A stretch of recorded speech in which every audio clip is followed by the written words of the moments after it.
नमस्कार.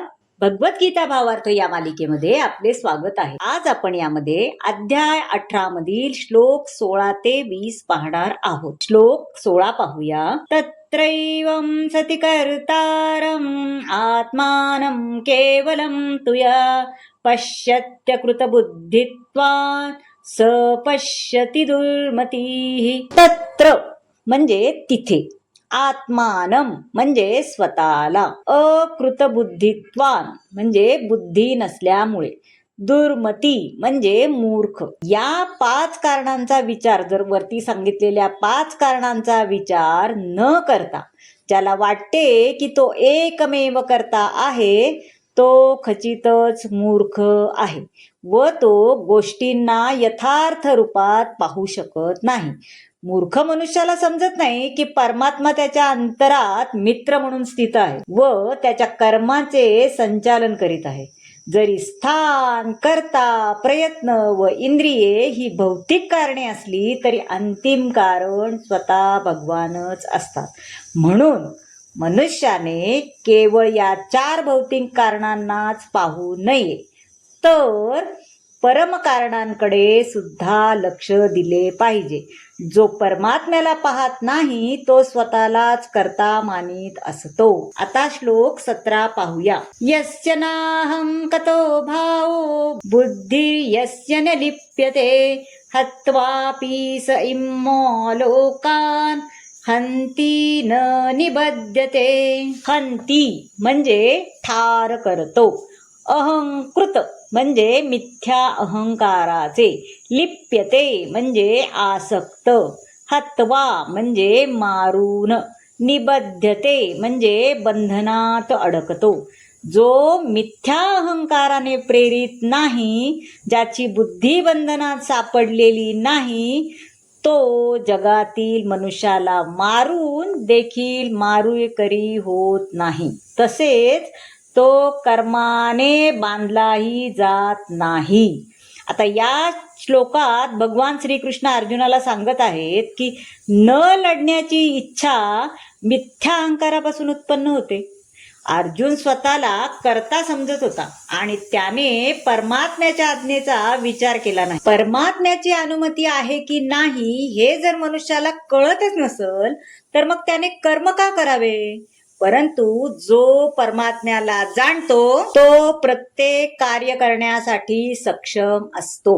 असा मनुष्य कधीही भ्रांत होत नाही.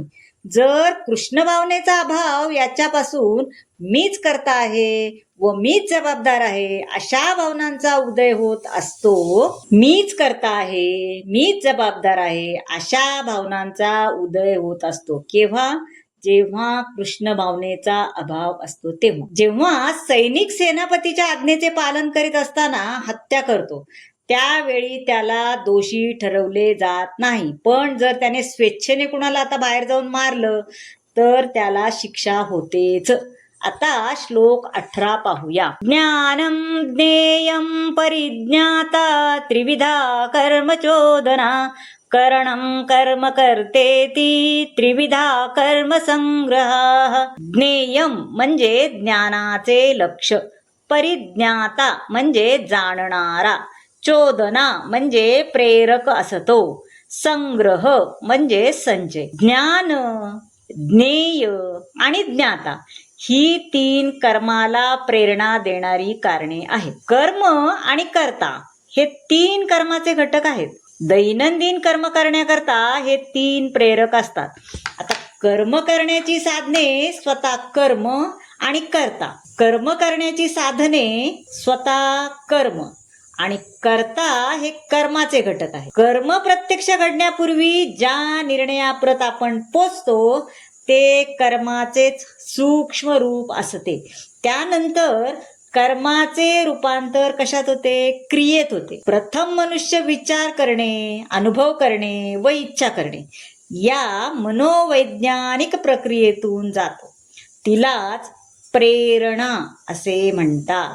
ही शास्त्रातून किंवा गुरुच्या उपदेशातून, आदेशातून आली तरी दोन्हींनाही समान समजण्यात येते.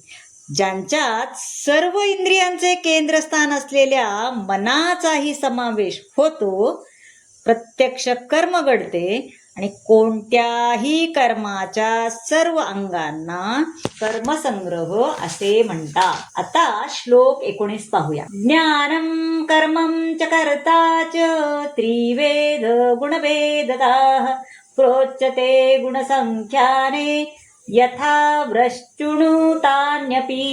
गुणभेदतः म्हणजे प्रकृतीच्या विभिन्न गुणांनुसार, प्रोच्यते म्हणजे म्हटले आहे, यथावत म्हणजे जसे आहे तसे. भगवान म्हणतात की प्रकृतीच्या 3 गुणांना अनुसरून ज्ञान, कर्म आणि कर्ता याचे 3 प्रकार आहेत. ते प्रकार आता तू माझ्याकडून ऐक. आता सत्वगुण हा प्रकाशक आहे, रजोगुण भौतिकवादी आहे आणि तमोगुण आळस व प्रमाद उत्पन्न करणारा आहे. प्रकृतीचे सर्व गुण बंधनकारक आहेत. आधीच्या अध्यायात प्रकृतीच्या निरनिराळ्या गुणातील निरनिराळ्या प्रकारच्या लोकांच्या उपासनांचे वर्णन. या श्लोकात भगवान प्रकृतीच्या 3 गुणांनुसार ज्ञान, कर्ता, कर्म यांचे 3 निरनिराळे प्रकार आहेत ते सांगू इच्छितात. आता श्लोक 20 पाहूया. सर्वभूतेषु येनैकं भावमव्ययमीक्षते अविभक्तं विभक्तेषु तज्ज्ञानं विद्धि सात्विकं.